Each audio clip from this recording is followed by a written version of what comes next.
Olá, começa agora o nosso programa sobre as pesquisas de intenção de voto para as eleições de 2022, uma parceria entre o BTG Pactual e o Instituto FSB Pesquisa. O nosso intuito aqui é sempre fornecer um conteúdo de qualidade e tentar discutir, debater e analisar as principais tendências e cenários eleitorais para as eleições presidenciais de 2022 a ser realizadas no mês de outubro. Para o programa de hoje, eu convido aqui Marcelo Tokarski, sócio-diretor do Instituto FSB Pesquisa, e Murilo de Aragão, sócio-fundador da Arco Advice. Murilo, Marcelo, muito obrigado pelo aceitar o convite e sejam muito bem-vindos. Ok, obrigado pelo convite, Daniel. Vamos lá. Obrigado, Daniel, pelo convite. É um prazer estar aqui com vocês. Murilo, se me permite, deixa eu direcionar a primeira pergunta para a gente iniciar o nosso bate-papo aqui para o Marcelo Tokarski. Marcelo, FSB BTG soltou sua primeira pesquisa, publicou a sua primeira pesquisa para as eleições de 2022 nesta segunda-feira. Se você puder passar para a gente de uma maneira resumida aqui a grande foto do que essa pesquisa trouxe, para a gente poder então aqui iniciar o nosso bate-papo. Marcelo, por favor. Vamos lá, Daniel, assim, vamos direto, acho que para o que mais interessa, que é a intenção de voto, né? Como é que o eleitor está pensando hoje na decisão que ele vai ter que tomar lá no dia 3 de outubro. A gente tem hoje um cenário que está muito cristalizado, né? Como eu tenho dito sempre, né? A gente tem pela primeira vez na história uma eleição disputada pelo atual presidente, que busca a reeleição, que é o Jair Bolsonaro, e na disputa um ex-presidente, que é o caso do ex-presidente Luiz Inácio Lula da Silva. E a gente tem, por isso, uma eleição um pouco diferente, né? Uma eleição de um recall muito forte, onde esses dois candidatos eles já largam com um potencial muito grande, né? Se a gente for olhar para o cenário espontâneo que a pesquisa mostra, o Lula tem 38% das intenções espontâneas de voto, o Bolsonaro tem 27%. Então a gente tem 2/3 dos eleitores, né? 2 de cada 3 eleitores, que declaram voto hoje espontaneamente, sem que a gente precise na pesquisa apresentar a relação de candidatos em Lula ou em Bolsonaro. Quando a gente vai para o cenário estimulado, né, a gente testou um cenário com 9 nomes, a gente tem de novo o reflexo aí dessa polarização muito forte. A gente tem Lula com 43% das intenções de voto, Bolsonaro com 29% das intenções de voto. Então, 72% dos eleitores escolhem ou Lula ou Bolsonaro. Quando a gente olha para os demais candidatos, né, de terceira via, são os outros nomes que não Lula e Bolsonaro, a gente tem uma soma de 24% de todos eles. Quem aparece na frente em terceiro, né, nesse bloco é o Ciro Gomes, com 9%, empatado ali tecnicamente dentro da margem de erro da pesquisa, que é de 2 pontos, com o ex-juiz Sérgio Moro, com 8%. E depois a gente tem um outro bloco, todos eles de 2% para baixo das intenções de voto, Dória, André Janones e Eduardo Leite, todos embolados ali com 2% das intenções, a Simone Tebet com 1% das intenções de voto e o Felipe Dávila, que não pontuou na pesquisa. O que chama muito atenção, Daniel e Murilo, já voltando para vocês, é que nesse cenário estimulado, a gente tem só 5% dos eleitores que não escolhem um dos candidatos, né, que votariam em branco, em nulo, ou que não sabem em quem eles votariam. Ou seja, o eleitor já está muito decidido, já está pautado para a eleição de outubro, e a grande maioria hoje escolhe um nome, sendo que a maior parte dos eleitores hoje, né, se a gente tivesse uma eleição no próximo domingo, provavelmente a gente teria uma disputa de segundo turno entre Lula e Jair Bolsonaro. Obrigado, Marcelo. Deixa eu pegar esse seu gancho, passando para o Murilo. Murilo, a sua avaliação inicial, essa pesquisa que a FSB e BTG soltaram nessa segunda-feira, alguns destaques seus, e eu já engaixando uma pergunta aqui que o Marcelo trouxe desse ineditismo. Pela primeira vez, as eleições presidenciais de 2022, ela vai ter no pleito um atual presidente, né? E tudo indica que, lembrando que aqui a gente está no cenário de hipótese, ainda não temos registros dos candidatos, mas tudo indica que será um presidente contra um ex-presidente, e isso fez com que o recall cristalizasse muito forte entre esses dois nomes, como o Marcelo expôs aqui nos números, deixando pouco espaço para outras vias e até baixíssimo espaço para gente que ainda não decidiu o voto ou que ainda diz votar não sei, não sabe, branco e nulo. Estamos bastante cristalizados entre Lula e Bolsonaro. E pegando também no histórico, Murilo, a aprovação do presidente da República aí na casa de 30%, que a pesquisa também trouxe hoje, um pouco abaixo de incumbentes quando tentaram disputar a reeleição no passado. sempre na casa de 35% e 40%. Bolsonaro está largando para o mesmo período comparável na casa de 30%. A sua avaliação para esse prognóstico aí da corrida eleitoral, do ponto de partida que o presidente da República está saindo para tentar disputar a reeleição, Murilo? Daniel, Marcelo, o ponto que eu destaco é exatamente o 11% do Neném. É um número baixo. Há pouco mais de um mês era 20%, em média, em outras pesquisas, 24%. Aliás, se somássemos todos os candidatos e os que não tinham candidato. Basicamente era um número mais significativo. Então, significa que a eleição caminha para uma polarização, ainda que todas as eleições têm surpresas, às vezes para consolidar as tendências, às vezes para contrariar as tendências. Mas o fato é que, primeiro, nós temos um presidente e um ex-presidente concorrendo, nós temos um fato inédito, que é um presidente concorrendo com um nível de rejeição mais alto do que tradicional, mais alto do que Fernando Henrique Cardoso, mais alto que Lula e Dilma quando concorreram à reeleição. Então, isso é um fato que prejudica, e a economia como um fator crítico. Quer dizer, evidentemente, o Bolsonaro pode melhorar a sua avaliação a partir de decisões no âmbito econômico, e o Lula também pode perder um pouco desse suporte se, durante a campanha, em especial, nós temos a propaganda partidária como um fator inédito em relação a 2018, agora os candidatos, os partidos têm um espaço na televisão para fazer propaganda do partido, mas eles usam para divulgar as mensagens dos seus candidatos, também pode fazer com que mova um pouco esse quadro aí de polarização. Mas hoje o cenário está praticamente definido de que seriam os dois que disputariam o segundo turno. Porém, como dizia o Fangio, carreiras são carreiras, eleições são eleições. Tudo pode acontecer ainda, fatos novos podem acontecer, a questão da economia, como eu destaquei, é muito importante. Agora, para o presidente, a desaprovação, a rejeição é um problema sério que ele tem que tratar, e ele vem se movendo nessa direção, tentando atacar aqueles públicos que apresentam maior resistência à sua mensagem. Daniel? Perfeito, Murilo. Acho que vem uma pergunta subsequente aqui, natural, até pelo momento que a gente atravessa de muitas discussões entre executivo e legislativo, tentando destravar pautas e matérias de votação com o âmbito de atacar exatamente os gargalos, os problemas econômicos que têm afligido aí os eleitores. Murilo, o que tem nesse arsenal, no executivo e no legislativo, que possam ainda ter efeito relevante para melhorar essa rejeição do atual presidente nesse ciclo eleitoral de 2022? Daniel, a questão aí hoje está centrada no combustível, no preço dos combustíveis. É um problema mundial, muitos países já estão adotando medidas extraordinárias para reduzir o preço e conter a inflação decorrente do combustível. No Brasil não vai ser diferente. Eu acredito que o primeiro passo foi o PLP 11, que instituiu aí o ICMS monofásico, vai ser disputado no Supremo Tribunal Federal. O Supremo vai ficar numa situação muito difícil, porque é uma questão muito polêmica, a carga tributária que os estados impõem ao preço do combustível no Brasil.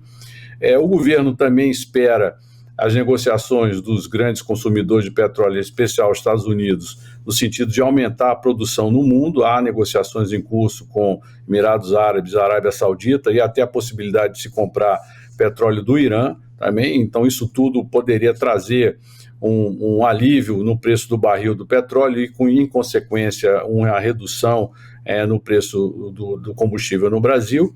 E, em terceiro lugar, em conjunto, a questão da guerra. Se a guerra acaba, ela também tem um reflexo positivo no preço do combustível. E, por fim, se isso tudo não acontecer, o governo vai partir rapidamente para a criação de um subsídio especial para o diesel, para motorista de táxis, alguma coisa usando a Caixa Econômica, usando crédito extraordinário, usando os dividendos e até mesmo parte dos recursos oriundos do RP9, do chamado orçamento secreto, que provavelmente não vai ser gasto, né, por conta de ausência de projetos. Então, em algum momento, vai ter uma folga orçamentária ali também para que possa ser usada no subsídio. Então, o governo tem essa arma. Outros temas não são muito relevantes. Na pesquisa aparece uma aprovação expressiva da aprovação, é uma aprovação expressiva a favor da reforma administrativa, mas é um item que talvez cause mais dano eleitoral ao governo do que vantagem. A população não vai votar a favor do Bolsonaro porque se aprovou a reforma administrativa. Agora, setores do funcionalismo público certamente irão votar contra o presidente se a reforma for aprovada. Então, a tendência é que o tema fique hibernando até o ano que vem. Daniel. Perfeito, Murilo. Marcelo, Murilo trouxe aqui um arsenal principalmente focando nessa questão do problema do aumento expressivo de combustíveis que estamos tendo, tanto gás, gasolina e diesel. Marcelo, o que você viu na abertura da pesquisa sobre os seguintes pontos? A pauta econômica no imaginário popular aí do eleitor, o quão relevante está sendo a pauta econômica para essa eleição de 2022 e impacto já que você tem notado sobre medidas que já vieram nesse sentido, como o próprio aumento do Auxílio Brasil. O que as pesquisas estão mostrando, Marcelo? Olha, Daniel, o que as pesquisas em geral têm mostrado é que a economia, mais do que nunca, vai ser definidora dessa eleição, né? A economia sempre foi um fator preponderante, mas nessa eleição, em função da crise que a gente vive, né, por conta da pandemia, é uma crise global que não afetou só o Brasil, mas o fato é que o desemprego, embora tenha começado a melhorar, a gente ainda tem índices de desemprego bastante elevados, a renda do trabalhador está bastante corroída, né, pela inflação, por uma inflação aí de 2 dígitos, e isso tem mexido muito com o humor do brasileiro. E o eleitorado, ele sempre, na hora de escolher quem vai votar para presidente, ele pensa em quem é aquela pessoa que vai melhorar, quem é aquele candidato que vai melhorar a vida dele, né? Então, dentro desse cenário e com essa perspectiva, a gente vai ter uma questão econômica pesando muito na decisão de voto. Sobre a questão dos combustíveis, a gente tem até um dado recente aí dessa pesquisa agora, né, bastante fresco, em que a gente tentou medir um pouco esse impacto inicial do aumento de combustíveis que tinha sido, né, dado aí há uma semana, 10 dias, e como é que as pessoas estavam vendo, se elas acreditavam que esse impacto, que esse aumento, ele era culpa do governo, era culpa da política de preço da Petrobras, se era culpa da questão dos estados, essa polêmica aí que o próprio Bolsonaro alimenta bastante, né, da questão do ICMS, ou se a responsabilidade por esse aumento era, né, o impacto causado no preço do petróleo por conta da guerra na Ucrânia.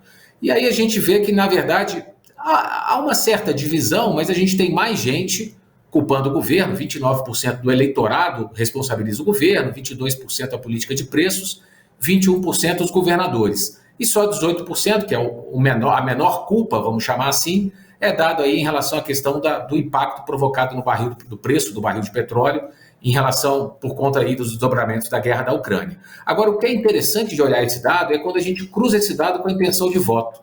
A gente vai ver que, de fato, né, o quanto esse aumento dos combustíveis está pesando desfavoravelmente ao candidato Jair Bolsonaro. Entre os eleitores, os 29% que declaram voto em Bolsonaro, a maioria culpa os governadores, ou então a guerra na Ucrânia. Se a gente somar essas duas, a gente vai ter aí 60% do eleitorado do Bolsonaro culpando esses dois fatores aí pelo aumento da gasolina. Só 4% culpam o próprio governo. Agora, quando a gente vai no eleitorado do Lula, no eleitorado dos demais candidatos, ou mesmo em quem vai anular o voto, a gente vê, quem diz que vai anular o voto, melhor dizendo, a gente vê que a maioria culpa o próprio governo, né? Então, a gente tem uma noção de como essa questão aí dos combustíveis tem afetado eleitoralmente o candidato Jair Bolsonaro. É preciso a gente ver como é que isso vai se desdobrar, né? Tudo isso que o Murilo falou, as medidas que o governo está estudando tomar para tentar segurar o preço da gasolina, do diesel, do gás, etc., o quanto que isso vai, de fato, repercutir no preço na bomba, do preço do botijão de gás, para a gente entender como é que vai dar essa movimentação do eleitorado. E sobre o Auxílio Brasil, eu acho que a gente tem um dado que, para mim, é um dos dados mais relevantes da gente olhar, pensando aqui na pesquisa. A gente tem hoje 18% do eleitorado brasileiro que é, de alguma maneira, impactado pelo Auxílio Brasil. 9% dos eleitores recebem, a própria pessoa que foi entrevistada na pesquisa diz que recebe o auxílio, outros 9% não recebem, mas moram com alguém que recebe, né? O marido que a mulher recebe, ou a mulher que o marido recebe, e assim por diante. E a gente tem a maioria do eleitorado, 82%, que não recebe nem mora com ninguém, é alguém que não é impactado diretamente pelo auxílio. E quando a gente cruza isso com a intenção de voto, né, a gente vê que nesses 82%, ou seja, na maioria do eleitorado, a distância entre Lula e Bolsonaro ela é um pouco menor. Ela é de 40 Lula, 30 Bolsonaro. É uma distância de 10 pontos. A diferença que o Lula abre, né, no 43,29, nos 14 pontos percentuais que ele tem no todo do eleitorado, ela se dá muito em função do desempenho que o Lula tem entre os beneficiários do Auxílio Brasil. Quem hoje recebe o auxílio, em torno de 58%, 59% dos beneficiários diretos ou indiretos votam no Lula. Sendo que, por exemplo, entre quem recebe o auxílio, só 17% votam no Bolsonaro.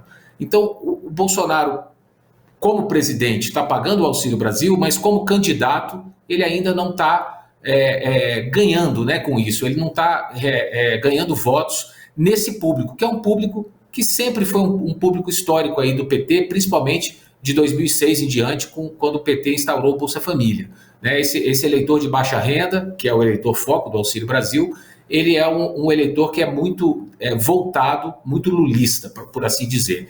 E um outro ponto, só para fechar, é a questão do nome do programa, né? A gente já falou um pouco disso em outras ocasiões. O nome Auxílio Brasil é um nome que, para algumas pessoas, remete a uma coisa temporária. O brasileiro está acostumado ao auxílio-desemprego, auxílio-doença do INSS, e isso pode, de alguma maneira também, algumas pesquisas qualitativas têm mostrado isso, pode, de alguma maneira, afetar esse eleitorado que recebe o Auxílio Brasil, de alguma maneira achar que esse governo vai acabar com o auxílio quando a eleição passar, e do outro lado está lá o Lula dizendo que vai pagar o Bolsa Família. Então eu acho que essa é uma variável que a gente tem que acompanhar bastante daqui até outubro, e ela pode, né, acabar tendo algum efeito aí de mudança na intenção de voto. A gente precisa de fato acompanhar esse cenário.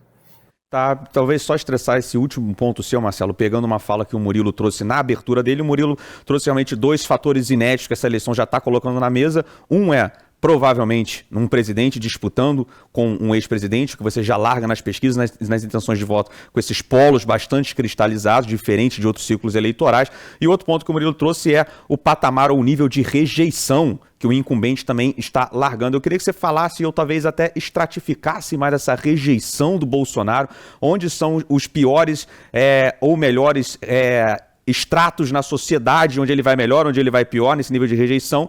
E a pergunta com o último ponto, linkando com o último ponto que você estava trazendo aqui, tem dois campos aqui de debates aí nas notícias e nas análises políticas. Uma é os mais céticos de que o atual governo possa vir a se beneficiar com o Auxílio Brasil, que batem na tecla de qualquer política que vier, que for de caráter de transferência de renda. O recall por ex-presidente Lula é muito natural, é muito inercial. Qualquer política que vier nesse sentido, o ex-presidente Lula tende a se beneficiar. E outro campo não, fala não, ainda está no começo, começou a ser pago via formato de Auxílio Brasil, isso na campanha você consegue botar uma narrativa muito forte, botar uma campanha publicitária muito forte, e aí você começa a deslocar essa percepção do Auxílio Brasil para o atual governo, então passaria a melhorar e quem sabe até diminuir a rejeição, que foi o ponto inicial da minha pergunta para você, Marcelo. Finalizando essa última ponta, qual campo você chutaria? Você está no mais cético, onde esse recall é muito forte no ex-presidente, ou não, com um trabalho de campanha e eleição realmente entrando em voga, e o atual presidente poderia se beneficiar mais politicamente desse Auxílio Brasil? Daniel, eu vou começar pela sua segunda questão, né, que é essa questão do auxílio. Eu estou no meio do caminho entre, sem querer ficar em cima do muro, mas no meio do caminho entre uma possibilidade e outra. Eu acho que, de fato, vamos voltar lá em 2020, quando, no auge da segunda onda de Covid, o governo pagou o auxílio emergencial lá, então. Era um outro benefício, um valor maior, pago para mais gente, mas, enfim, a gente viu ali um efeito muito forte, um efeito positivo muito forte na avaliação do governo. As pessoas estavam desesperadas, o informal ficando sem renda, e, de repente, o auxílio entrou com uma força grande, e isso melhorou muito a avaliação do governo Bolsonaro. Só que lá em 2020, Lula era uma carta fora do baralho, né? A gente ainda não tinha a decisão do STF que voltou a tornar o Lula elegível, né? Podendo disputar uma eleição. Até então, ele era uma peça fora desse tabuleiro aí de xadrez. Agora, a gente tem um cenário completamente diferente. Lula está no cenário, ele é muito associado por esse público, né? A gente tem mais ou menos metade dos beneficiários do Bolsa Família morando na região Nordeste, onde o Lula é muito forte, sempre foi historicamente muito forte, e ele é muito diretamente associado por esse público ao Auxílio Brasil ou ao Bolsa Família, que é como muitas pessoas ainda chamam.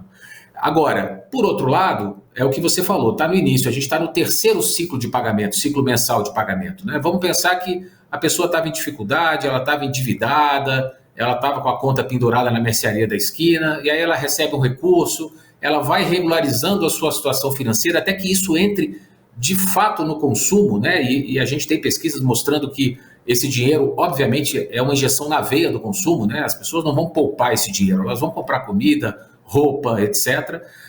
A gente certamente vai ter um efeito positivo na economia. O que a gente vai precisar ver é qual vai ser essa dinâmica, essa velocidade de melhora, né, para esse público, e se vai dar tempo dessas pessoas mudarem de opinião e vislumbrarem no presidente Bolsonaro a pessoa que vai dar continuidade àquilo.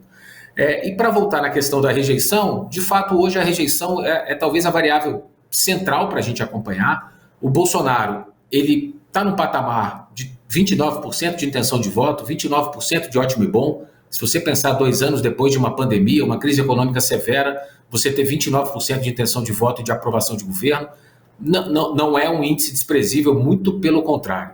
O problema dele é justamente a rejeição, né? Eu costumo dizer que ele tem um piso bastante elevado, na casa aí de 29%, mas ele tem um teto também que não é muito alto. Hoje, nos cenários de segundo turno, né, que é onde a gente testa um pouco esse teto, onde a gente tem 2 nomes, o melhor desempenho do Bolsonaro é em torno de 38%. Ele não passa muito disso. Ou seja, ele precisa crescer, ele precisa reduzir essa rejeição para tentar crescer a intenção de voto.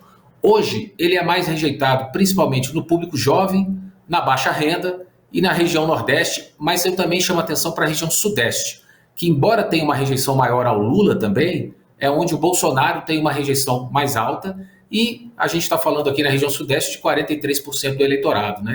É onde boa parte da eleição se decide. Se a gente juntar Nordeste e Sudeste, a gente tem quase 70% dos votos. E são justamente as 2 regiões onde o Bolsonaro tem a sua rejeição mais alta. Então esse é o turning point que ele precisa fazer. Ele precisa reverter essa rejeição no Sudeste e no Nordeste para que ele consiga ter uma viabilidade maior de segundo turno. Porque em primeiro turno, com 30%, é difícil a gente imaginar que um candidato com 30% das intenções de voto, ou quase isso, não tenha condições de ir a um segundo turno. Perfeito, Marcelo. Deixa eu jogar para o Murilo.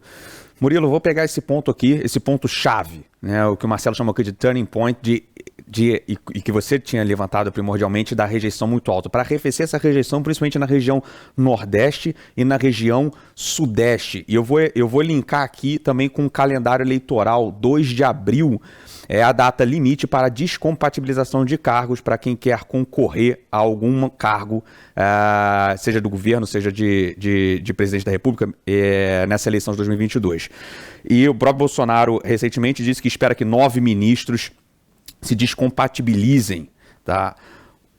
De acordo com o noticiário, um dos grandes nomes seria o do ministro Tarcísio, e que viria concorrer supostamente aqui para o governo de São Paulo. Você acredita que o nome do Tarcísio possa ter a capacidade de contribuir para essa diminuição de rejeição aqui em São Paulo, o maior colégio eleitoral do país, ou esse movimento de ministros saindo para corridas regionais poderia servir na margem mais positivo aí a campanha nacional do presidente do Jair Bolsonaro? E também, por outro lado, como é que fica a condução do governo com 9 ministros saindo, na sua avaliação, Murilo? Aniel, muitas perguntas, mas é importante, eu acho que avaliar vários aspectos aí. Eu queria emendar com as considerações do Marcelo, que ele diz que realmente o Auxílio Brasil é um fator que pode afetar as expectativas e o desempenho eleitoral do presidente. Agora, existem outros aí. A gente tem que considerar que a pandemia poderá ter algum efeito, né, na escolha do futuro presidente, né? Isso é um tema que a gente não pode desconsiderar, apesar da vontade imensa da população de esquecer a pandemia. Eu estava em São Paulo antes de vir para Nova York, vi que bastou o governador João Dória liberar as máscaras, a cidade ganhou já um ar diferente, o trânsito aumentou, quer dizer, houve assim um efeito imediato. Então claramente a população quer esquecer a pandemia. Mas a gente tem que considerar que o Vale Combustível pode sim afetar positivamente a popularidade do governo. Existe ainda o fato que em junho vai ter a propaganda partidária do PL, onde o presidente terá várias inserções para mostrar o que o governo faz. Isso poderá ter um efeito positivo para ele, pode não ser decisivo em reverter totalmente as expectativas, mas pode consolidar uma tendência de aumento. Nós temos a campanha começando para Eduardo Leite e João Dória, que vão começar a circular o país e também vão aparecer na propaganda partidária, também podendo expor as suas mensagens e isso causar uma reflexão adicional, quer dizer, ainda que a gente possa considerar que a terceira via está com poucas chances agora de se consolidar, mas não podemos descartar essa questão. Existem dois efeitos que ainda não foram descontados totalmente na performance do Lula, que é o efeito Lava Jato. A Lava Jato vai ser lembrada como um problema para o Lula, vão lembrar de todos aqueles que devolveram dinheiro para a Petrobras por conta das acusações de corrupção, ou seja, são temas fortes que vão ser trazidos na campanha, e também um efeito que o Lula é muito maior do que o PT, Há uma rejeição ao PT, às bandeiras do PT, e cada vez que o Lula trafega mais à esquerda com discursos anti-reforma, isso causa algum tipo pode causar um tipo de reflexão naquele eleitorado não petista que vota no Lula. Então, não é certo dizer que todo esse suporte que o Lula tem vai sobreviver a uma campanha eleitoral que ainda é longa.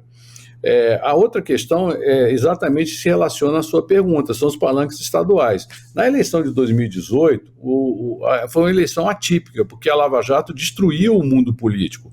Ela destruiu o mundo político e, com isso, uma campanha de um outsider sem palanques foi possível. Hoje é diferente, e o Bolsonaro está montando palanques importantes nos estados, e esses palanques podem fazer diferença. O Tarcísio, em São Paulo, é um exemplo disso. O Tarcísio surpreende com a largada positiva e surpreende também com o fato de que o candidato de João Dória não vai bem. E o movimento de Geraldo Alckmin em se aliar ao Lula deixa algum eleitor, uma parte expressiva do seu eleitorado de Geraldo Alckmin, meio órfão e não querendo, vamos dizer, embarcar numa candidatura, por exemplo, de Fernando Haddad. E, por fim, temos a propaganda eleitoral. Como eu disse, a eleição de 2018 não teve na propaganda eleitoral um fator muito forte. Esse ano pode ser diferente, a propaganda eleitoral pode causar algum efeito maior, até mesmo para consolidar tendências ou mudá-las. O fato também que na eleição municipal o PT não foi muito bem. Então, os palanques estaduais do PT podem não ser tão fortes. Imagina, ele sai no Rio de Janeiro com a candidatura de Márcia Tiburi.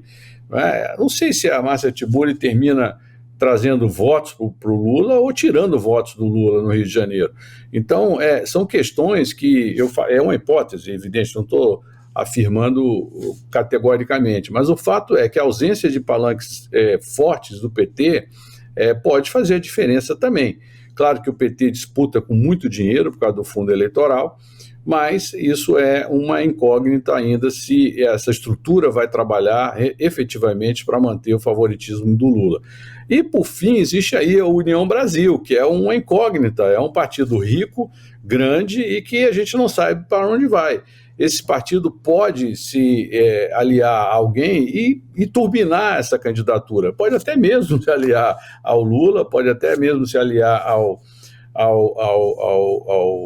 Bolsonaro ou algum outro candidato, ou não se aliar a ninguém. Por exemplo, eu vejo a possibilidade dos republicanos não apoiar um candidato presidencial e liberar os palanques estaduais. Então, esses fatos ainda estão em aberto. Então, há uma coleção de incógnitas que devem ser consideradas ainda no rumo das eleições e que podem afetar as tendências hoje predominantes. Daniel? Perfeito, Murilo. Aliás, até aproveitar com a provocação que eu fiz desse deadline 2 de abril, se essa data, para a gente entender melhor algumas descompatibilizações. Já estamos na janela também de descompatibilização partidária. Quem quiser trocar de partido, esse é o momento. Só avaliação rápida. A gente sabe, pesquisa, aliás, tem um corte desse, né, Marcelo? Hoje, o que o candidato pode fazer que mudaria sua intenção de voto, e ter lá, dependendo do programa que ele apresente, dependendo da agenda, e até aparece, dependendo da aliança que ele faça para o eleitorado, isso é quase desprezível. 8% mudaria, dependendo da aliança que o candidato dele faça, ele mudaria a intenção de voto dele. A gente sabe que quantitativamente para o eleitor isso pode não ser importante, mas para os bastidores políticos isso é muito importante, e qualitativamente também para o mundo e conjuntura política isso importa. Se você puder falar, Murilo, a sua avaliação, a avaliação da Arco Advice sobre esse movimento, que você já mencionou aqui, Geraldo Alckmin, um quadro tradicional e clássico saindo do PSDB e anunciando a filiação para o PSB, e você também aqui já mencionou, se eu entendi bem, o Eduardo Leite já como candidato. A gente sabe que uma via para isso talvez seja a mudança do Eduardo Leite do PSDB para o PSD. Como é que está essa sua avaliação ainda para a gente tentar formar esse mosaico aí de pré-candidatos, Murilo? Olha, a candidatura do Eduardo Leite é praticamente certa, porque ele não tem nada a perder. Ele sabe que ele se lançando candidato a presidente da República, ele pode, jovem que consolidar uma imagem nacional e se tornar uma nova liderança da centro-direita, da centro-esquerda, ali, juntando um pouco do eleitorado do PSDB e com o PSD, e ser o futuro, e buscar uma projeção para o futuro. Então, para o partido é um bom negócio, para o Eduardo Leite é um bom negócio. E ele mesmo tendo recebido esse apelo dramático do PSDB para continuar alegando que, quem sabe, adiante o Dória pode desistir, isso aí seria, enfim, uma decisão errada, porque o Eduardo Leite estaria atrelando o seu destino político, o seu futuro político, a uma decisão que não é dele, que seria do Dória. E dificilmente o Dória vai desistir. Todos conhecem o Dória, ele é um obstinado, um homem que trabalha, ele acredita no seu potencial, ele acha que, começando a viajar o Brasil inteiro, como ele vai fazer a partir da desincompatibilização, ele pode ganhar pontos e se tornar numa possibilidade, enfim, de chegar aí aos 15%, 14% e criar um sentimento, agora vai, quem sabe, é possível isso. Então, eu acho difícil o Dória desistir, acho que praticamente certo que o Eduardo Leite seja o candidato. Agora, a eleição, na minha opinião, ela não é discutida, decidida por programa. É muito elegante responder isso nas pesquisas do programa, enfim, porque há também aquele efeito com certeza, né, que é aquelas perguntas que as pessoas fazem, que os repórteres fazem, os programas fazem, e a pessoa responde com certeza, porque é muito elegante concordar e dizer que o programa partidário. O programa partidário é uma das coisas mais desmoralizadas da política brasileira.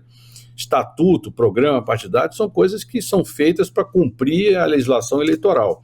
O que vai valer mesmo é o recall e a sensação térmica. São duas coisas. A mistura do recall com a sensação térmica projetará uma escolha futura. E eleição é uma opção futura, né, Daniel? É igual ao mercado financeiro. Então você vai olhar o recall, ou seja, o Lula foi um cara bacana, teve bons desempenhos econômicos, então eu acredito no recall e a sensação térmica. Olha, está indo mal, esse governo não funciona, então quem sabe o Lula vem para melhorar. Então essa é a opção futura. Agora, outros poderão dizer, o Lula é o cara do Lava Jato, o cara da corrupção na Petrobras, das prisões, de tudo que desmontou o processo político brasileiro. Então, vamos trazer ele de volta para repetir. Então, recall, novamente, causando um efeito na decisão. E sensação térmica. O Bolsonaro não está indo tão mal, o Bolsonaro, afinal de contas, deu uma estabilidade.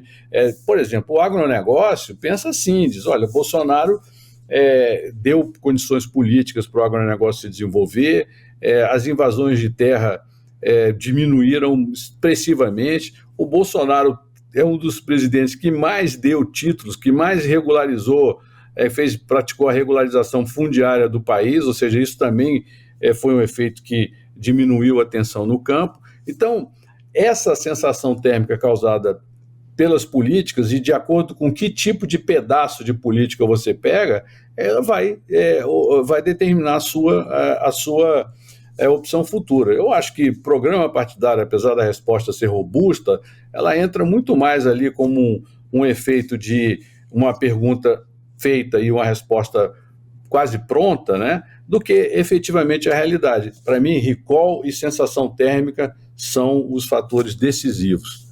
Perfeito, Murilo. Permite jogar essa sua provocação aqui no bom sentido para o Marcelo.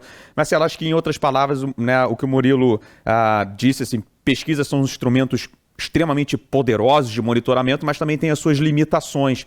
E então, em termos de pesquisa, o que você tem visto exatamente possíveis mudanças, seja formações de vice, né? Então, o Murilo citou ali, provavelmente, o que tudo indica, talvez uma chapa formada com Alckmin, vice de Lula. Entrevistas recentes também, Bolsonaro já se sentindo mais à vontade de comentar ou sugerir o ministro Braga Neto como seu vice. Como que essas formações de vice, historicamente, costumam impactar pesquisas e a sua avaliação sobre o que o Murilo disse da importância entre, tudo bem, de um lado você tem a leitura das pesquisas, mas do outro, vamos dizer assim, lá no chão de fábrica tem muito peso, é o recall e sensação térmica. Vamos lá, Daniel. Primeiro, respondendo a provocação aí no bom sentido do Murilo, eu concordo com ele, né? É bonito você dizer que o programa de governo do candidato é o que mais influencia o seu voto, né? Se você fosse responder. O objetivo da pergunta aqui era, na verdade, a gente testar uma outra hipótese, que era justamente quantos por cento do eleitorado que diziam que o histórico do candidato na justiça teria um peso importante na definição de voto, por todo esse contexto de Lava Jato que a gente vive desde 2018.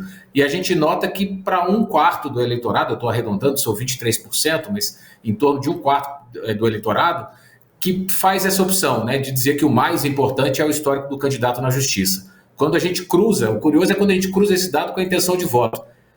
Quem mais diz que o histórico do candidato na justiça é o que mais influencia são os eleitores de quem? De Jair Bolsonaro e de Sérgio Moro, né? Não por coincidência, o candidato que foi o candidato mais antissistema em 2018 e o juiz da Lava Jato, né? O então juiz da Lava Jato.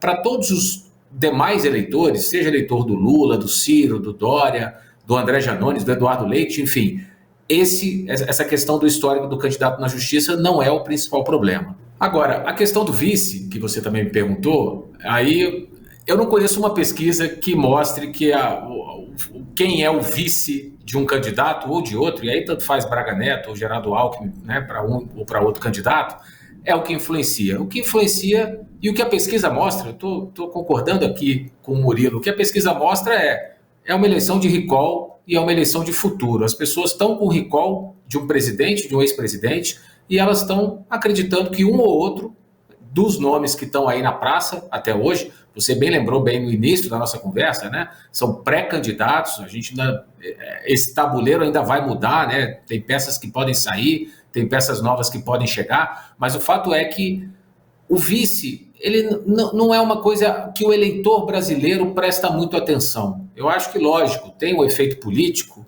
né? Quem vai ser o vice, se é o general Braga Neto, vai ter um efeito político para o Bolsonaro, ser o Alckmin, né? Um candidato mais à direita no espectro ali, mais centro-direita do que é o próprio Lula, pode ter, como em 2002 teve o Zé Alencar, né? na própria primeira eleição do Lula, mas isso é mais do ponto de vista político. Eu acho que do ponto de vista do eleitorado, do cidadão médio, né? O cidadão médio, ele vota no presidente, ele vota no Lula ou ele vota no Bolsonaro, ele não vota pensando em quem é o vice, e aí não estou falando só de Lula e Bolsonaro, ele também não pensa quem é o vice do Ciro, quem é o vice do Moro ou do Dória e assim por diante. Perfeito. Murilo, uma questão que o mercado, os investidores sempre se debatem muito, tudo bem, a gente tem que monitorar ou antecipar as eleições presidenciais, mas também tem outras eleições que importam muito, que é a formação do Congresso, porque para executar e tocar e conduzir as importantes pautas econômicas que os mercados estão muito de olho, muito importantes para a evolução do país, precisa muito desse relacionamento executivo-legislativo.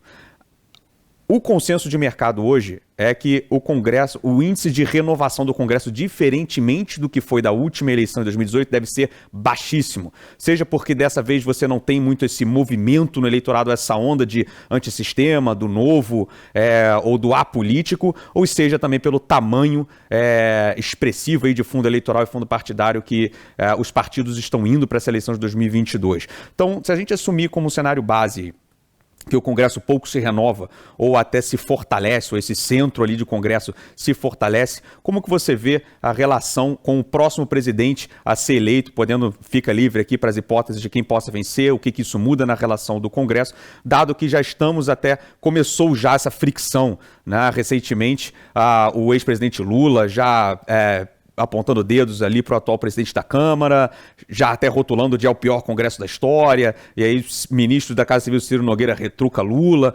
Como que você prevê que para o mercado é muito importante, a partir de 2023, para esse novo ciclo que se inicia, essa relação executivo-legislativo, Murilo? Daniel, o Congresso de 2023 será um Congresso muito poderoso, como foi o Congresso de 2019.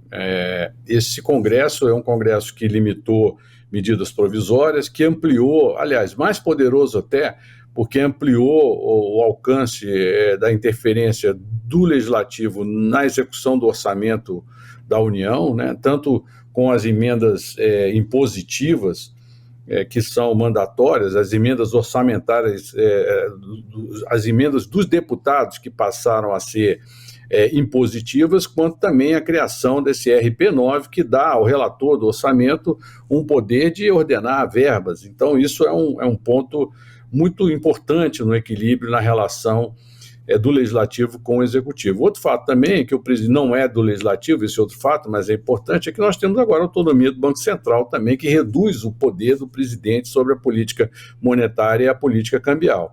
Então, o presidente que chega ao poder em 2023 será um presidente mais fraco e mais dependente do Congresso Nacional. O Congresso Nacional de 2023 deverá repetir, basicamente, o modelo atual, que foi consolidado na eleição municipal. Então, é difícil acreditar que, por exemplo, se o Lula ganhar as eleições, o PT se transforme numa agremiação, a maior agremiação do Congresso. Ele pode até ser o maior partido da Câmara, mas não ter a maioria para aprovar as suas propostas. Então, obrigatoriamente, seja quem for o presidente da República em 2023, ele terá que compor com um Congresso cujos partidos que serão a maioria não serão o partido que elegeu, provavelmente que elegeu o presidente. Ou seja, o Lula vai ter que negociar com o Congresso, assim como Bolsonaro ou qualquer outro que seja eleito. Por quê? A fragmentação ainda vai continuar, alguns partidos vão ser muito fortes, como o PL, o próprio PP, a União Brasil, são 3 partidos fortes, o PSD do Kassab também pode continuar forte, e os republicanos. Então a gente vê que o coração do Congresso Nacional tende a ficar na mão desses partidos aí, e eles é que vão dar o tom. É um Congresso que deverá ser reformista, não tanto reformista como foi no passado, mas não vejo com condições de revogar reformas como o Lula preconiza, e vejo que o Lula hoje faz o discurso muito mais eleitoral e, sobretudo, para agradar o seu eleitorado raiz. Mas ele sabe que reversões expressivas, ou mesmo, por exemplo, a aprovação de regulamentação da mídia, isso é tema que dificilmente vai andar num Congresso que terá uma configuração mais de centro em 2023. Daniel. Perfeito, Murilo, muito obrigado. Marcelo, deixa eu só chamar a atenção aqui, da minha parte, pelo menos para o último corte que a pesquisa FSB-BTG trouxe nessa segunda-feira, que foi exatamente o uso ou busca por meio de informação através de redes sociais. O Murilo já tinha antecipado que, de fato, isso foi um grande marco para a dinâmica eleitoral de 2018. O que as pesquisas estão mostrando nesse sentido, que a FSB e BTG trouxeram hoje para 2022, a importância das redes sociais nessa formação de voto do eleitor, Marcelo? Olha, Daniel, a importância eu acho que ela continua alta, né? A gente tem a esmagadora maioria da população conectada a redes sociais, né? A gente tem aí 90% dos brasileiros presentes no WhatsApp, a gente tem em torno aí de mais de 70% presentes no Facebook, no YouTube, e quase esse mesmo número no Instagram. Então, o brasileiro usa muito rede social, isso as pesquisas sempre mostraram. O que a gente tentou buscar aqui é, entre quem tem, se as pessoas utilizam essas plataformas para se informar sobre as eleições presidenciais. E aqui eu acho que tem duas surpresas, né? A primeira é o YouTube, que é a plataforma que aparece para os eleitores como a mais utilizada para se informar sobre as eleições presidenciais, e isso principalmente entre o público jovem. 42% dos eleitores falam que usam o YouTube para se informar sobre as eleições de outubro. Esse número é um pouco menor, 39% no Facebook, 37% no WhatsApp.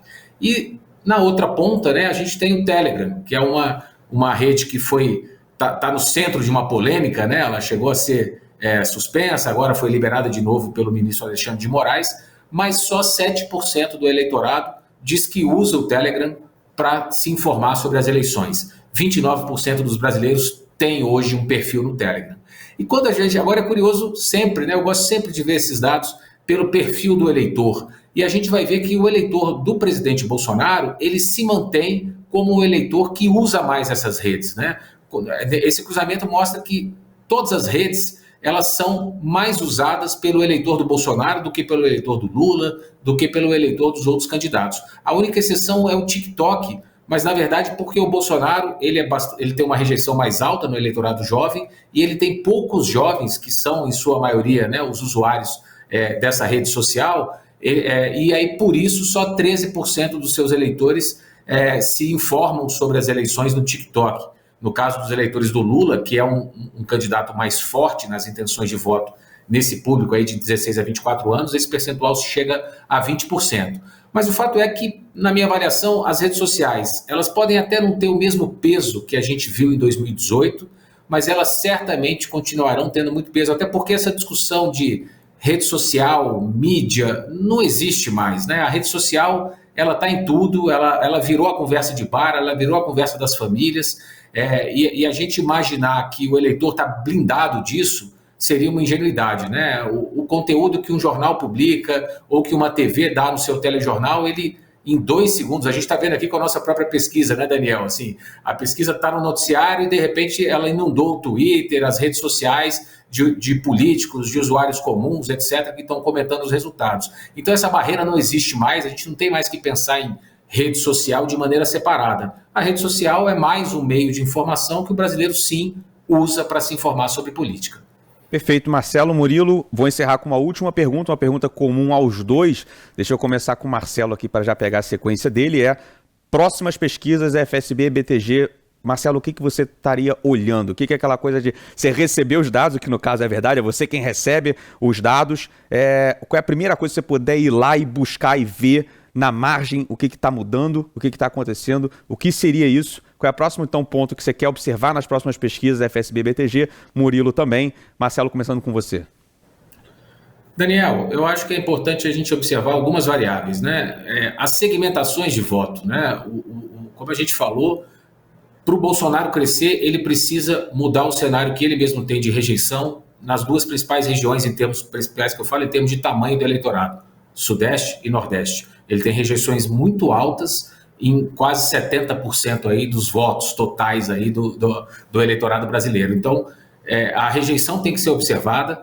A gente tem que observar a taxa de rejeição de maneira geral, né? Como ela vai se comportar. Aparentemente, por exemplo, Sérgio Moro tem reduzido um pouco sua rejeição, mas não tem traduzido isso em aumento de votos. Ele está patinando ali na casa de 7%, 8%, 9% na maioria das pesquisas. Então, a rejeição é um fator central. Como a gente já falou, o Auxílio Brasil, né? Se o eleitorado que recebe o auxílio vai continuar ferrenho, né? Votando muito mais ali no Lula do que no Bolsonaro, ou se a gente vai começar a ter uma mudança nesse cenário. Esse é um outro dado bastante importante da gente observar. E um dado que eu gosto de ver muito é a elasticidade entre o cenário espontâneo e o cenário estimulado, né? Hoje o Bolsonaro cresce pouco. Ele tem 27 num cenário, 29 no outro. do espontâneo para o estimulado, ele cresce 2 pontos, o que não dá nem 10% de crescimento na cesta de voto deles. O que isso indica? Indica que ele tem um eleitorado muito fiel. Não preciso falar que o Bolsonaro é candidato, até porque todo mundo sabe, as pessoas que querem votar nele declaram voto nele de largada, né? O Lula, ele é forte, mas ele cresce 5 pontos percentuais, de 38 para 43, ele cresce mais de 10%, algo entre 10% e 15% na sua intenção de voto.